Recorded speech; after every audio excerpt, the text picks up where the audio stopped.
Welcome to Live Daf, your online Daf Yomi Shir. Shalom Aleichem and welcome back to today's Daf Yomi Nedarim Daf Tes. We begin right on top of the Amud at the Mishnah. Kinidre Rishayim, the Mishnah now will present for us several examples of Yodais. As we have learned several times, the concept of Yodais implies that even a partial expression, even an incomplete sentence, can commit a person to neder, to shvua, etc. And of course, it's learned from a pasuk way back on Daf Gimel. Here come another couple examples of yadais, incomplete neder commitments. Kinidre rishoim. A fellow gets up and says, "Look, I'm going to commit myself with a neder in a fashion, in a manner as rishoim commit themselves." Now, of course, as the Ran points out, we're not speaking about outright wicked people. Rather, Rishoim here is in contrast to Ksherim, to righteous people, who don't engage in these types of commitments, making things usher on themselves. A tzaddik, a righteous person, a kosher, just follows the system. He learns, he davens, he keeps his mitzvah. He doesn't try to sort of shortcut the system and jump to a level where he's not holding. So a fellow who's a kosher doesn't generally engage in these types of behaviors, making things usher, or when it comes to donating, he doesn't say, "I'm gonna give, I'm committing, harei alai." Rather, if he wants to give, he just gives it away, as in a dava here, takes out his checkbook here, takes a behema and donates it, rather than just committing himself and then you have to send a collection agency after him. So these ideas come out very differently when you are a righteous person, when you are a kosher, a calculated person. So if a person says, "Look, I'm going to commit like a rasha," in a less than perfect way of committing, kinidr rishoim, I'm trying to do that today. So that reference, that mentioning of nidre rishoim is like a yad. I'm trying to do like the rasha does. I'm trying to commit myself with a neder. What's the result? It works. It triggers one of three commitments. Nadar bin Nazir. Either it triggers a Nazir commitment, depending all on how he said it. We're going to see in the Ran, who explains it in greater detail. So it can result in one of three, ramifications. Nadar bin Nazir. Either it can activate Nazirus on him, ube carbon, or it can obligate him to bring a carbon, ube shvua, or it can trigger a shvua. Let's take a look at the Ran. So the Ran is on the left column here, on top of the page. It says the Ran on the first line, Kinidr rishoim nadar ben nazir b'carbon shvua. Of course, you have to understand the Mishnah. There's more to it, more than just these plain words. As the Gemara will explain, Rashi and the Ran will give us sort of a window, an advanced window, into how the Gemara will elaborate on the Mishnah's words. Hachmas nissen. The following Mishnah, Nami Pirusha Yodesi, is going to be an explanation, a presentation of Yodis. Umefarshim the Gemara explains, the Mishnah means like this. Hareini. Listen to this, you have to add the word Hareini. Kinidre Rishoim Hareini. He's trying to make himself a Nazir. But how do we know that it's a reference to Nazir? There's one more condition that must be met. It must be readily apparent that he's relating to Nazirus. In fact, there was a Nazir standing in front of him and facing the Nazir. He says, Kinidre Rishoim Hareini. I'm going to accept upon myself Hareini, like this Nazir. I'm going to be like that. And this is how Rishoim do. They commit themselves to these types of commitments. Hareyu Nazir, that makes him a Nazir as well. So that's item number one. Item number two in the Mishnah is carbon. V'cheinim Amar Kinidre Rishoim Alai. He says, Alai, I am accepting upon myself a commitment, a neder like a rasha, who just accept commitments and they commit themselves with all kinds of commitments. Chayev carbon. This obligates him to bring a carbon. Says the Ranu Mistaver Namid Dafka. Apparently, says the Ran. In this case as well, we are speaking, there is a behemoth standing there. And when he says, I am accepting upon myself just as a rasha would do, what is he saying? I'm accepting upon myself a chiv to bring a carbon. So that's item number 2 in the Mishnah. We have nazir and we have b'karban. Third item is a b'shvua. V'chei nami, says the Ran, im amar k'nidr rishayim hemenu. K'nidr rishayim, and he adds the word hemenu. In the first case by nazir, he said hareini. In the second case by carbon, he said k'nidr rishayim olai. Now he says k'nidr rishayim hemenu. I'm going to refrain from this thing. I'm committing not to eat this food. And he adds the 2 words shloy eichel. So it's k'nidr rishayim hemenu shloy eichel. I'm going to keep away from this like a Russia does. Basically, I'm implying that I'm trying to commit myself with a shvuah. Just like Rishayim do shvuos, that's what I'm trying to do. I'm bringing upon myself that oath. And likewise, there was something there to indicate his intention. There's a loaf of bread standing in front of him. So the result of this utterance is a shvuah is triggered. He cannot partake in that bread. And these expressions, which are different forms of yadais, obligate him as per each respective expression, resulting in a respective result. Ki amar k'nidr rishayim. And it's provided that he added the term k'nidr rishayim, which makes a reference to a certain attitude, which is employed by Rishayim. Sha'arei Rishayim dar k'nidr b'kalelo. Because this is the way Rishayim do. They do all kinds of commitments and oaths to bring themselves satisfaction, as though they've accomplished, madreges and ruchnias. Says the Ran. I'm not speaking about a Russia of the worst degree. Why would a Russia try to become a Nazir? Simply because we're calling it a Russia because it's not really the ideal. It's not the optimal way to live life. That's why we call it with that phrase. That's the punchline. Says the Ran. In this context, we're calling them Rishayim, meaning it's not the appropriate way to behave, to proceed, to commit, to grow in Avodas Hashem. You're taking risks, you're taking unnecessary risks by getting involved in these things that which you perhaps can't comply with and can't live with. Okay, so the bottom line is, let's go back to the beginning of the Mishnah. We have 3 forms of yades falling under the umbrella of nidre rishayim. Says the Mishnah, Nidre rishayim. There are 3 different methods of applying a yad using this term nidre rishayim. Either it could be a nazir related commitment, nazar ben nazir, provided that he said Nidre rishayim hareini, and the Ran adds there was a nazir standing there. The next case was a b'karban. And this time he said, Nidre rishayim olai. This is upon me, I'm obligating myself, and there's a behemoth standing there. That's a yad for carbon. The third is ubi shvuah. There's a loaf of bread lying there. And he says, Nidre rishayim hey menu shelo yochal. That's a short form of saying, I'm makabel shvuah.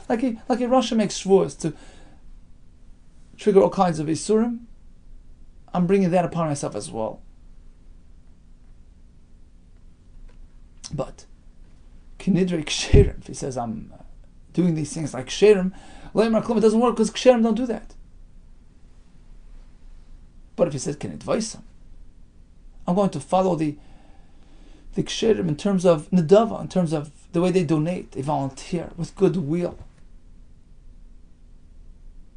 Do ksherim do that? Yes, of course. Nadar b'nazir b'karvan. So at least 2 out of 3 they'll do.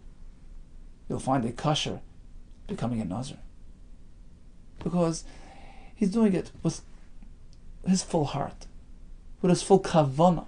That's called nedava. He's not forcing it upon himself. He's not putting himself in a vice, shortcutting the system. I can't do it willingly, I'll force myself. That's like a neder of a Russia. But a kasher, he's holding there. He feels for it. His heart is into it. That's why it's called nedava. It's a different type of nazir. It's a nazir that he accepts upon himself willingly, happily, with love, with ava, not just to protect himself from, niyasurim or oynesh of Hashem. Ubi carbon, likewise, a kasher can very often donate a carbon, but instead of saying I'm committing, and then you have to go chase him for next year, and he will or he won't bring it, we'll see.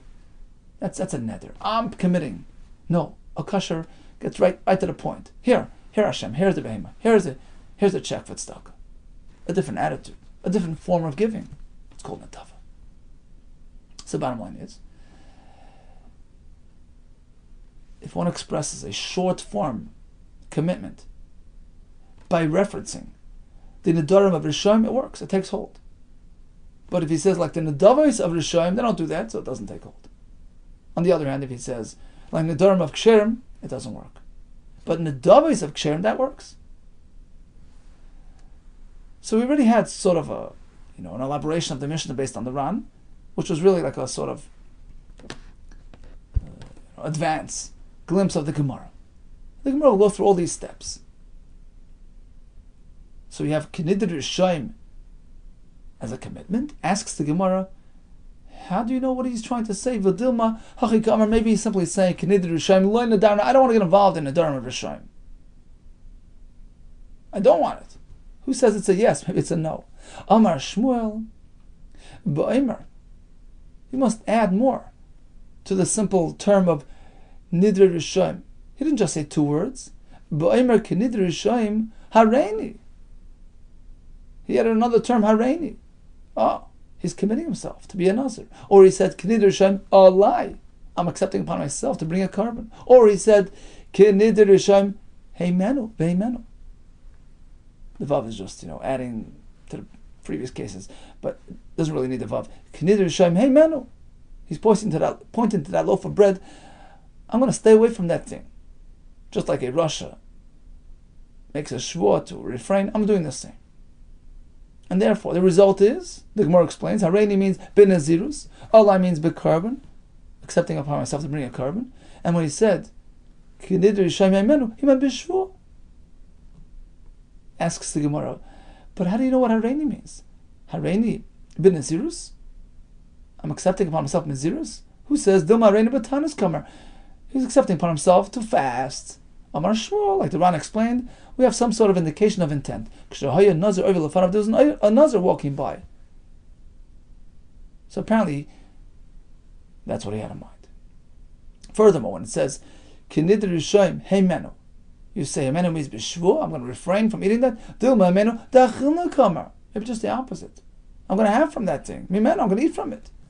Amar Rav v'damar heimenu shel lo yochel. As the Ran explained, he said, Kinidr Rishayim heimenu shel lo yochel. It's clear what he's trying to do. And of course, there's a loaf of bread right there.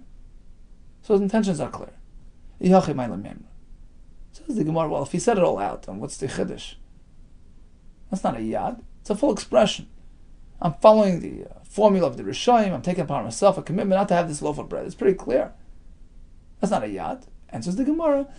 Perhaps, after all, he didn't say the word shvuah. So perhaps it doesn't work. It's not even a yad. Because it's some sort of reference to Rishayim. Who says he means shvuah? Kamash Malon. And the chiddush is yes. We treat it as a yad. Kamash Malon Hadain. The Mishnah is informing us that this case works. However, Kinidr Ksherim, Oimer Aklum, Kinidvaisam Nader, Benazir B'Karbon. So in terms of what Ksherim do, they do Nedavis, but not Nedarim. And the Ran explains that the underlying principle between the fundamental distinction between Neder and Nedava is that Neder is a personal commitment. I will do. I am going to bring. It will or it won't happen. He's not giving it immediately. That is not necessarily indicative of a full-fledged, heartfelt commitment. The fact that you're delaying it, it's called a neder. That's something that ksherim don't get involved with. Nedava, on the other hand, is a nedava, an expression of goodwill. You're offering, you're donating. It's a heartfelt experience, heartfelt commitment. And ksherim get involved in wholehearted commitments out of love to Hashem. So in terms of how this manifests, well, when it comes to karban, it's very simply. Neder is harei alai, I'm committing, but we don't see a carbon. There's nothing here to speak of right now. Ksherim don't engage in that. When they want to donate, they take a carbon right then and there and they donate it as an expression of love. Likewise, when it comes to Nazirus,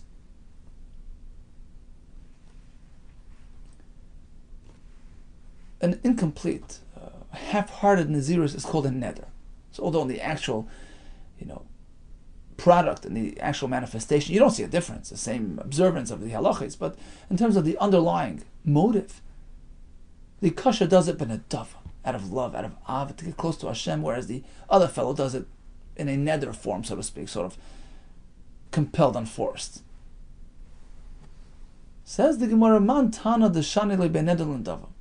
Who is this author, the Tana of our Mishnah, who seems to differentiate? He says, Ksherim will bring an adava, but not a neder. Who's this shita?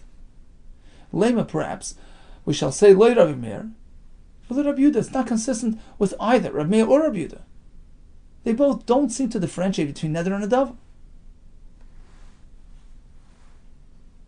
Either they're both okay or both not okay. This is Sanya.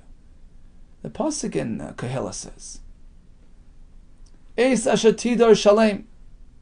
You promise, pay up. And then the pasuk says, look, Toiva shaloi tidar, misha tidar v'loi tishalem. Better that you do not bring Nedarim, better that you don't donate, you don't promise. Better than promising and not paying up. There are two ways to learn the pasuk. According to Rabbi Meir, Toiva shaloi tidar means, I said, it's a shatida shalem, right? The pasuk says, pay up what you promised. You know what's better than that? The best option is don't promise at all. Toiv mizeh mizeh, better than both other options, promising and paying or promising and not paying. The better option is don't promise at all. Don't get involved in promising. Toiv mizeh mizeh she'eni noidek al ikar. Divrei Rabbi Meir. Rabbi Yehuda Omer, it's the opposite. When the pasuk says Toiva shaloi tidar, it means better keep away from Nedarim than promising and not bringing. But of course, the best option is promise and bring. Toiv mizeh mizeh, the best of all the options is Neder Mishalim. Promise and keep your promise. Bottom line is, but Rabbi Yehuda is okay with even a neder as long as you pay up. That's okay. Even a ksherim will do Nedarim. On the other hand, Rabbi Meir says, don't do anything. And it doesn't seem to be any difference between neder and nedava, although he would say the best option is nedava. Donate it on the spot. He doesn't say that. The fact that he fails to mention nedava as a positive expression of goodwill would indicate that he's not differentiating. Don't get involved in donating. You might not keep your word. You might run into issues. So who's the Mishnah? The Mishnah seems to indicate that a kasha will do nadav. I feel Tamer Rav Meir. You know what? Even Rav Meir would work in our case. Ki Gomer Rav Meir ben Neder. When Rav Meir frowns upon promising and donating, it's neder. Because over there you could run into issues. You'll promise, you'll forget to bring. But ben nadav like Amar, he has no issues with donating on the spot. And that's the Tana of our Mishnah as well. Asks the Gemara, 1 second. Take a close look at the last line of the Mishnah. Can advise him. He's going to emulate the nadav of a kasher, of a righteous fellow. What does the Mishnah say? This results in a neder, nadar, benazir, bekarbon. 1 second, it's an oxymoron, contradiction in terms. You refer to nadava, and then you go on to neder. Which one is it? Valktani, but the Mishnah says, can advise him when I'm emulating, I'm copying the nadav of a kasher. What is the end result? Nadar, benazir, bekarbon. Ends up being a neder. And says the Gemara, Tani, let's revise it. Lashon nadav, benazir, bekarbon. When I'm emulating the ways of the ksherim, it ends up in a nedava in terms of nazir of a carbon or a carbon. Now, until now, it's been pretty much all about semantics. The Rishonim do nedarim, the ksherim only do nedavos. What is it? What's the real difference here? What does an afkamina? Why is a nedava better than a neder? What's wrong with doing a neder? It might bring to pitfall. He'll say, Hare Alai, I'm promising, and then, he's gone for 10 years. He'll be over and about to achar. Well, nedava nami, loy, don't get involved in donating either. Dilma asibo de takala, it might also come to takala. He'll designate a certain animal as a carbon, and I'll forget to bring it. And says the Gemara, Gilul Azaken. Because there is a proper way of doing it which preempts any concerns of pitfalls, like Hillel did. And as such, Ksherim will bring Nedavis. Hopefully like Hillel, but even otherwise, once there's a concept that you can do it in a way that ensures proper compliance, then when one references a Nedava of a kosher, he's referencing a valid system, an authorized system. So what's the best way of bringing a Nedava? The Sanya. Amr al Hillel Azaken. The following was related regarding Hillel. Shaloi ma'al adam ba'ilasa kol yav. All his days, nobody ever committed me'ilah, had unauthorized use of his karbanis. You know why? He never had karbanis outside the Beis Hamikdash. Meviah k'sheichul nazar, he would bring it as a non-carbon all the way to the Azara, and at the doorway, the entranceway to the Azara, then umagdish, he would make it kaddish. V'samich aleh, and lean on it as smicha v'shech, and bring it as a carbon. So there was never an issue of Baal Ta'achar. There was no delaying. It was all done on the spot, instantly. He took a brehima, no commitment yet, brings it to Beis Hamikdash, turns it into a carbon, and brings it right away. So that's the ideal method of bringing a dava. And Ksherim typically like to follow this system. And the Taisus points out what we mentioned before, so even if a person is going to do this outside the Azara, which isn't ideal, but the concept of Nedava applies to Ksherim as well, because of Hillel's foolproof system. Okay, that takes care of your Nedava of Karbonis. Hanich Nedava de Karbonis. You explain to me the difference between Neder of carbon, which is something frowned upon, because it can bring to Michshel, to Takala, whereas the Nedava of Karbonis can be done in a proper way, ensuring that it's free of any Takala. But let's go over to Nazirus. You tell me that by Nazirus as well, we have two categories. We have Neder and Nazirus, which Ksherim refrain from. We have Nedava of Nazirus, which is complementary. What's the actual difference? Nedava of Nazirus, Ma'ika L'meimar. You tell me that righteous people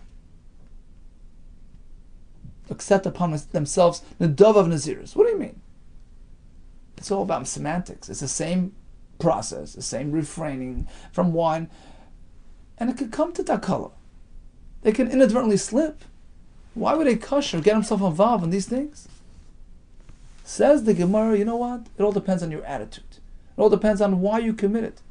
Look, if you're just trying to protect yourself from Yisurim, from Einshim, you know what? Now you're inspired. Tomorrow, you might experience a low and regret what you did. And actually, it can bring about complacency, which can result in you not being careful, becoming tameh, etc. It's not the route to take if you're not really wholeheartedly committed. But a kasha who loves Hashem, who's expressing Nedava and Ava to Hashem, rest assured, when he commits to Nazirus, he's going to go all the way. He's going to be careful, comply, ensure that he sees it through till the end. So there's a positive attitude. There's a full commitment, which ensures full completion and compliance. And that's what we're talking about when we speak about Nedava de Nazirus. A Nazirus that comes about through Nedava Salev. That's a positive Nazirus. And that can be emulated. Sovla Shimon HaTzadik, we're following the concept presented by Shimon HaTzadik, who drew the line between both types of Nazirus commitments. The lesser commitment and the stronger commitment. The Sanya Amar Shimon HaTzadik. Shimon HaTzadik, of course, was a Kohen Gadol, related as follows: Miyamai, all my days, Leichalti Asham Nazar Tamir. We know that a Nazar who remains tar, who sees his Nazirus through till the end, good for him, he brings his karbonos and he's released. What happens if he experiences Tumah? His Nazirus becomes terminated and cancelled. He has to bring a Asham Nazar Tameh, start all over again. I never partook in a Asham Nazar. I never wanted to eat from it. The Gemara later says because perhaps he's already regretting what he did, and it's not a proper carbon which I want to get involved with. Except for one time. Except for one. One time I chose to partake in Asham Nazar, which was brought by a Nazar, became Tameh. because this fellow was exemplary. He was really righteous and pure. And I knew that he had only Hashem in mind. His karbanos are pure, and I saw it as a privilege to get involved with this. So it happens that one time a Nazir shows up from the south. And I see, he's a good-looking fellow. And his hair is set up in curls and in braids. And he's about to shave off his hair like a Nazir does. I tell him, B'ni, my dear son, what got into you that you destroy your beautiful hair? Amarli, he says, look, I have no choice. I got to beat the Yetzer Hara. I was a shepherd, pasturing for my father back at home. So it happens that I went over to the well to draw some water to feed my animals. And what do I see? My reflection. I noticed my reflection, beauty, shining out of the water. My Yetzer Hara jumped on me. And tried to derail me from Olam Haba. Amarti, I addressed the Yetzer Hara by his name. Rasha, what are you doing to me? Why are you tricking me into, instigating me into gav, into haughtiness, with a world, this Olam Hazeh, it doesn't belong to you. It's Hashem's world, Hashem's beauty. It's not about me, it's about Hashem. Bimishu asad liyas rima v'talea, using my guf, it's going to become worms. It's useless, it's nonsense.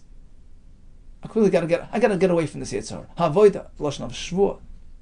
Shegal chachal hashemayim, I will shave you, referring to the hair, I will take you right off, donate you to Hashem as a Nazir. So that's what triggered my Nazirus.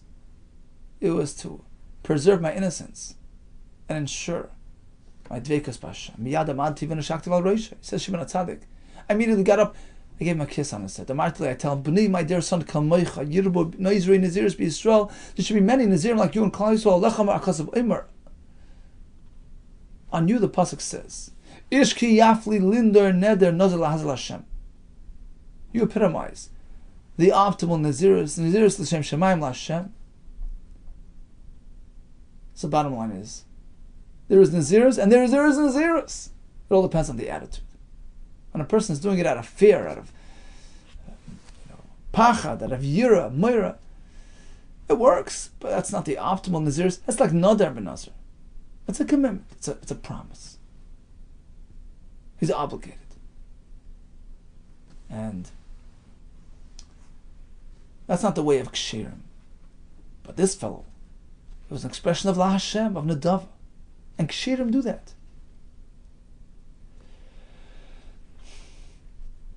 And at the same time, what we're saying is that although your typical Nazirus could run you into trouble if you're not careful, but if your commitment is absolute and steadfast, deeply rooted in Avas Hashem, you can be sure it will not come to takala. Rather, he will see it through till the end. Maskav l'Ravmani, I have a kasha on the story. Why did he keep away from the asham that the Nazir Tameh bring? Because it came through a chet, he wasn't careful. What about a regular asham that a chayte brings for many different averos? It's a chet related carbon. Why would he partake in that carbon? Rabbi Yoina, I'll tell you the difference. Hainu time. Because by the Nazir, it becomes a prolonged experience. He accepts it upon himself, thinking he could, see it through to 30 days. Then he gets tamei, and he's regretting what he did. Kishain toyin, when they are gripped by fear of Hashem, of Einish, toyin. Nazirun, they jump into Nazirus. It's a sort of shortcut, protection. But it's not really a wholehearted commitment. Ukashem mitamen. But as soon as they become tamei, and v'rabin aleim yimei Nazirus, and suddenly they're overwhelmed with so many Nazirus days that it just doubles on them, and they're not expecting it. Mischarten, they have regrets about what they did. Mischarten ben. V'nimtzu mavin chul nazara. And turns out, as a result of when they would bring the korban, the asham tamei, it's like bringing a non-korban, not, literally, right? The Iran says, of course it's a korban, but it means to say because their kavanah is not really ritzuya, it's not wholehearted, they're already second-guessing their commitment. Their korban isn't rotza, isn't really, accepted by Hashem and doesn't have the true meaning and value of a proper korban. And that's why he kept away from the typical asham of a nazir, except for this fellow, because of his exemplary commitment and spiritual status. So when a person is noidev ben nazir, then you know that even if he is going to encounter hardships and bumps and difficulties along the way, he's going to stick with it. He's going to view it as an assignment, as an opportunity to overcome and get through all the hitches and hardships. Says the Morihachi, if that's a concern, that a fellow who is not, fully there is just going to commit with a half a heart, I feel another turn nami. Forget about the fact that he became tummy and it prolongs his experience, even the first initial phase of 30 days. If it's not a complete, wholehearted Nazirus, you shouldn't get near him. Don't take his korban. Don't, partake in his korban. Says the more Nazir Torah, it's different by another Torah. Damudi Abed Nafshi, he estimated. He planned it out. He knew that he could handle 30 days. The Yachal Ninder. In this case, he's not regretting it. There's no concern. Let's go back to the beginning of the sugya. We found the difference between Neder and Nedava. Even a Kasha were engaged in Nedava, not in Neder. We were looking for him on the Amar, so we said it's Reb Meir. Afilu Teima Rabbi Yehuda, says the Rabbi Yehuda. Another pshat is Afilu Teima Rabbi Yehuda. Even Rabbi Yehuda would work. Even he would make this distinction. Right? Rabbi Yehuda is the one who said the best option is promise and pay. He never meant promise and pay. He meant donate and pay. Promise and pay, that's not preferred. But if you have it in your hands and you're donating it, you're here to give, that's the true expression of ava, of generosity, and ksherim, engage in that as well. So the bottom line is, we discussed several forms of yadis, all falling under the umbrella of Knidr Rishoim, the way of Rishoim. And the Ran says we're not speaking about terribly wicked people, but rather people who are not acting with optimal calculation, so to speak. So we have three variations. In the first, he became a Nazir. He said, Knidr Rishoim Hareini, and there was a Nazir standing before him. Or he commits himself to bring a korban. Knidr Rishoim Alai, and there's a behemoth standing there. Or in the third case, there's a loaf of bread, and he says, Knidr Rishoim Hey menu shelo yoichal. Okay. But if he says Knidavais Rishoim, that doesn't work. On the other hand, when it comes to ksherim, if you reference ksherim, he has to say Knidavais ksherim, and then he can get involved in Nazir or korban, because in both we have forms of Nedava. By korban, it's donating an animal right in front of you. Ideally, you do it at the Beis HaMikdash, so it ensures that it's free of any takala. In the case of Nazir, we're speaking about a fellow who's really holding there, and he's willing to commit to an experience of Nazirus, which to him is an expression of Avas Hashem. But of course, as Ran points out, Ksherim will only do these things, but he cannot say, I'm doing a shvua like a kosher, because the Ksherim don't do these things. They're not wants to create Isurim, artificial Isurim. In fact, we'll see later in the Masechta, when a person creates an artificial Isur, it's as though he made a bama, a false Mizbeach, and if he keeps the artificial Isur, it's as though he put a korban on that Mizbeach, which is terrible. It's all about what's in the heart. It's all about Bekas B'Hashem. Maybe B'Zeicha. Amen. Kini Ratzon. All the best to you. Hatzlacha Rav.